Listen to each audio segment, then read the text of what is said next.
ভারতের জাতীয় সঙ্গীত কে লিখেছিল?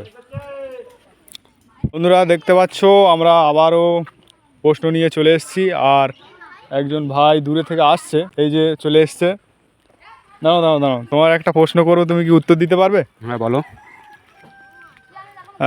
প্রশ্নটা যদি উত্তর দিতে পারো, যেহেতু আজকে প্রাইজ আনা হয়নি, তার জন্য তোমাকে উত্তর দিলেই 50 টাকা পাবে। 50 টাকা, কেননা আমাদের এই যে 50 টাকা আছে, কেননা আমাদের হচ্ছে চ্যানেলটা খুব ছোট, ওই জন্য তোমার 50 টাকা দেবো।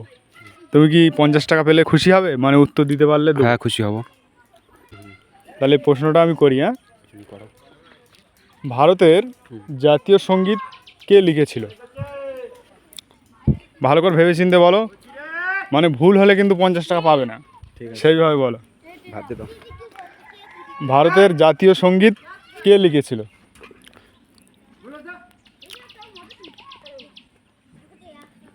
মাথায় আসছে না, দাঁড়াও ভেবে দিতাম। ভাবো ভাবো ভাবো, বেশি সময় নিলে হবে না, অল্প সময়ের মধ্যে বলতে হবে, না দর্শক বিরক্ত হয়ে যাবে। রবীন্দ্রনাথ ঠাকুর। রবীন্দ্রনাথ ঠাকুর? তুমি ভেবে থাকো, ভুলও হতে পারে। সব মিশে কথা। না ঠিকই। ঠিক।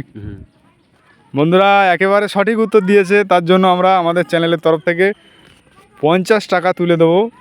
হ্যাঁ না, তোমার 50 টাকা দিয়েছি, তুমি রাগ করোনি তো? না না, খুশি হয়েছি খুব। খুশি আছে তো? যেহেতু প্রাইজ আজকে আনা হয়নি, তার জন্য ওনাকে টাকা দিলাম।